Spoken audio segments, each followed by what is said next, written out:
सुप्रभात प्यारे बच्चों। आज हिंदी रचना में हम पढ़ेंगे भाषा और व्याकरण। सबसे पहले हम जानेंगे भाषा किसे कहते हैं।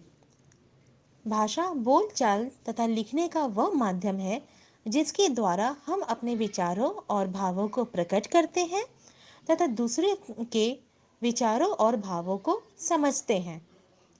बच्चों, भाषा के 3 रूप होते हैं: मौखिक भाषा, लिखित भाषा और सांकेतिक भाषा। सबसे पहले हम समझेंगे मौखिक भाषा किसे कहते हैं।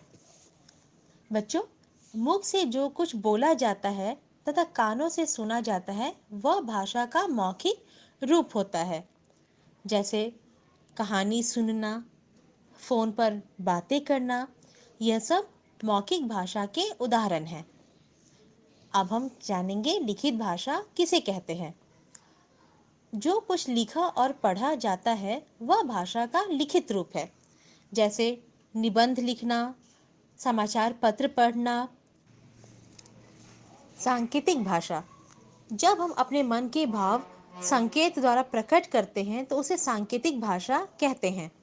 जैसे आपने देखा होगा, ट्रैफिक सिग्नल पर ट्रैफिक पुलिसकर्मी संकेत द्वारा अर्थात इशारों से गाड़ियों को रुकने और चलने का इशारा करते हैं। यह सांकेतिक भाषा का एक उदाहरण है।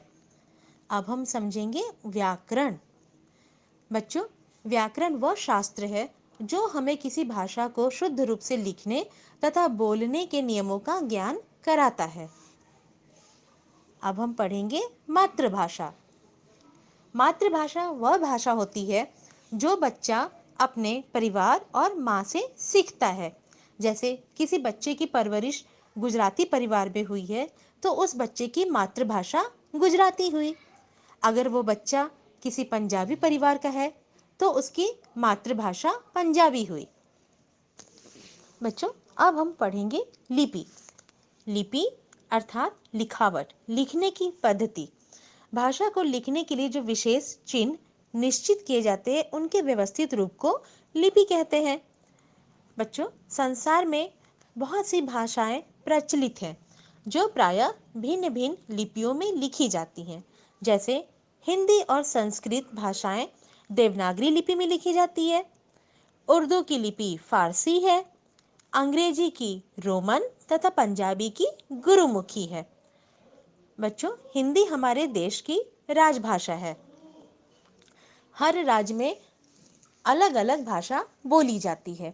जैसे हरियाणा, उत्तर प्रदेश, राजस्थान, मध्य प्रदेश, बिहार, छत्तीसगढ़, इन राज्यों में हिंदी बोली जाती है। पंजाब में पंजाबी, पश्चिम बंगाल में बांग्ला, तमिलनाडु में तमिल, कश्मीर में कश्मीरी, गोवा में कोंकणी। धन्यवाद।